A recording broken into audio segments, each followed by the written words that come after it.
ప్రజల బాగు పట్టించుకోకుండా ఈరోజు మళ్ళీ వచ్చి కూడా మళ్ళీ నిస్సిగ్గుగా ఈ విధమైనటువంటి తప్పుడు ప్రచారం చేయడం వెలుగొండపై ఇది ద్రోహమే తప్ప మరొకటి కాదు. ప్రకాశం ప్రజలు దీని నుండి మేల్కోవాలి. ఈ కూటమి ప్రభుత్వం చేసేటటువంటి ఈ కుటిల ప్రయత్నాన్ని తిప్పికొట్టాలి. ప్రతి ఒక్కరూ కలిసి కట్టుగా మేము చేయబోయేటటువంటి పాదయాత్రలో ముందుకు రావాలి. వీరు చేస్తున్నటువంటి తప్పుడు విధానాలని ఎండగట్టాలని మరొకసారి కూడా తెలియజేసుకుంటున్నాం. నిజంగా ఓ ప్రాజెక్టు 10,000 కోట్ల రూపాయలు ఖర్చు అయితే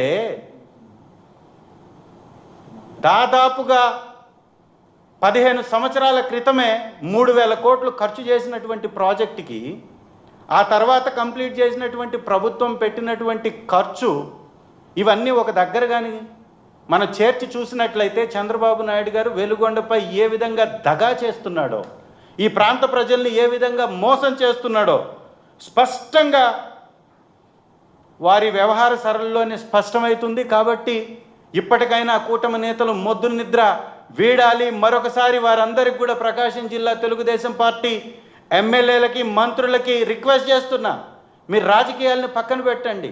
ఈ ప్రాంత ప్రజల్ని వారి బాధల్ని మీరు పట్టించుకోండి. ఒకవేళ మీరు వెలుగొండపై ఇదే పందాన్ని కానీ మీరు కొనసాగిస్తే వెలుగొండ కంప్లీట్ అవ్వదు. ఏం పనులు ఉన్నాయి వెలుగొండలో? అసలు పనేంటి? శ్రీశైలం నుంచి వాటర్ తీసుకురావడానికి కావాల్సినటువంటి 2 టన్నెల్స్ సంపూర్ణంగా కంప్లీట్ అయ్యాయి. దానిలో ఉన్న మట్టిని తొలగించాలి. స్టోరేజ్ చేసేటటువంటి కొండల మధ్యలో ఉన్నటువంటి గ్యాపుల్ని సంపూర్ణంగా పూడ్చివేయడం జరిగింది. వాటర్ నింపాలంటే కావాల్సింది R&R ప్యాకేజ్ ఇచ్చి అక్కడ ఉన్నటువంటి వాటిని తరలించడానికి. R&R ప్యాకేజ్ ఇవ్వడానికి కావాల్సినటువంటి అన్ని విధాలైనటువంటి వ్యవహారాలు మొత్తం మా ప్రభుత్వంలో కంప్లీట్ చేశాం. ఇవాళ వాళ్ళు వెళ్ళడానికి రెడీగా ఉన్నారు అక్కడ ప్రాంత ప్రజలు. ఎన్ని సంవత్సరాల నుంచి ఆ రోజు 1,80,000 రూపాయలు R&R ప్యాకేజ్ ప్రకటించినటువంటి ఆ ప్రాజెక్టుకి ఈరోజు R&R package YS Jaganmohan Reddy గారు వచ్చిన తర్వాత 12.5 లక్ష ప్రకటించాడు. 2025 జనవరి కట్ ఆఫ్ డేట్ పెట్టారు. అంటే ఈ జనవరి 25 వరకు ఎవరైతే 18 సంవత్సరాలు నిండుంటారో వారికి డబ్బు ఇచ్చి పంపించాలి. ఈ పని చేయడానికి ప్రాజెక్టు కంప్లీట్ అయిన ప్రాజెక్టు మీద అసత్య ప్రచారాలు చేయాల్సినటువంటి అవసరం లేదు.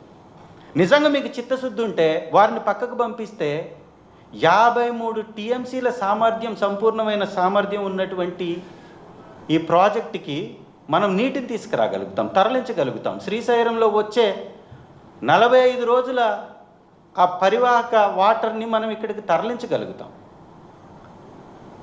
ఐక్యరాజ్య సమితి లాంటి పెద్ద పెద్ద ప్రపంచ వ్యవస్థలే ఎర్రగొండపాలెం ప్రాంతం పట్ల అలాగే ప్రకాశం ప్రాంతం పట్ల ఎప్పుడో ఎక్కువ నీటి ఎద్దడి కలిగినటువంటి ప్రాంతంగా గుర్తించారు. అలాంటి ప్రాంతానికి 3,20,000 కోట్ల రూపాయల బడ్జెట్లో మీరు కేటాయించిన కేటాయింపు ఎంత?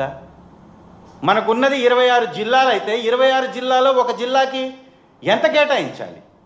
ఆ విధంగా 3 జిల్లాలకి, నెల్లూరు వైఎస్ఆర్ జిల్లాకి, 3 జిల్లాలకి వరప్రదాయినైనటువంటి వెలుగొండకి ఎంత వెచ్చించాలి? ఇది ఒక్కసారి ప్రతి ఒక్కరు ఆలోచించండి. తప్పుడు రాజకీయం చేస్తున్నటువంటి ఈ నేతల్ని నిలదీయండి. ఈ చంద్రబాబు నాయుడు గారి కుటిల ప్రయత్నాన్ని వ్యతిరేకించండి. వెలుగొండపై గళమెత్తండి. ప్రజా సంఘాలు కూడా పెద్ద ఎత్తున నిరసన వ్యక్తం చేస్తున్నాయి. అందుకే ధైర్యం చేయలేక చంద్రబాబు నాయుడు గారు అటువైపున రాకుండా పక్క నుంచి వెళ్ళిపోతున్నారు. వెలుగొండ ప్రాజెక్ట్ యొక్క ప్రాముఖ్యత ఏంటో అక్కడ ప్రాంత ప్రజలకి తెలుసు కాబట్టి, వారు వ్యతిరేకిస్తారు కాబట్టి, వారు నిలదీస్తారు కాబట్టి, ఆ నిలదీసేదానికి సమాధానం చెప్పలేని చంద్రబాబు నాయుడు గారు వెలుగొండ నుంచి పక్కకు తప్పుకొని వెనక్కి తిరిగి వెళ్ళిపోతున్నటువంటి పరిస్థితి కనపడుతుంది. నిజంగా వెలుగొండ ప్రాజెక్ట్ అనేది కంప్లీట్ చేయడానికి కావాల్సినటువంటి 4,000 కోట్లు 3,20,000 కోట్లలో వెచ్చించలేరా? 3 జిల్లాలకి అంటే ఒక్కొక్క జిల్లాకి 1,000 కోట్లు కూడా రావట్లేదు కదా. ఇక్కడేమో చంద్రబాబు నాయుడు గారి కుమారుడు మంగళగిరిలో పోటీ చేస్తున్నాడని ఈ రాష్ట్ర సంపద మొత్తం దోచి తీసుకొచ్చి ఇక్కడ రియల్ ఎస్టేట్ వ్యాపారాలకు పెట్టాలి. 100 కోట్లు 1,000 కోట్లు ఇక్కడ వెచ్చించాలి.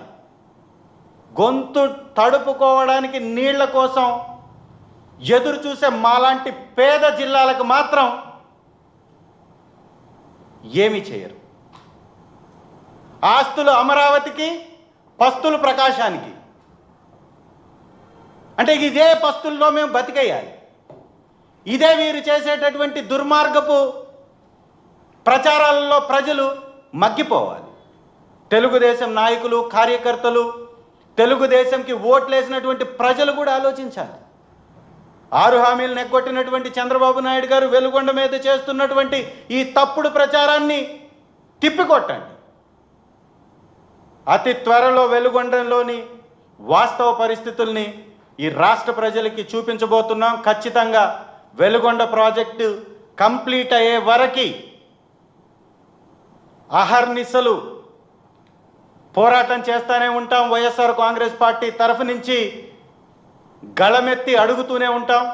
ఈ వెలుగొండ ప్రాజెక్టుపై ప్రకాశం జిల్లా నేతలు కూడా స్పందించి ఇమీడియట్గా చంద్రబాబు నాయుడు గారిని రేపటి కార్యక్రమానికి వెలుగొండకి తీసుకురావాల్సిందిగా వారిని రిక్వెస్ట్ చేస్తూ సెలవు తీసుకుంటున్నాను.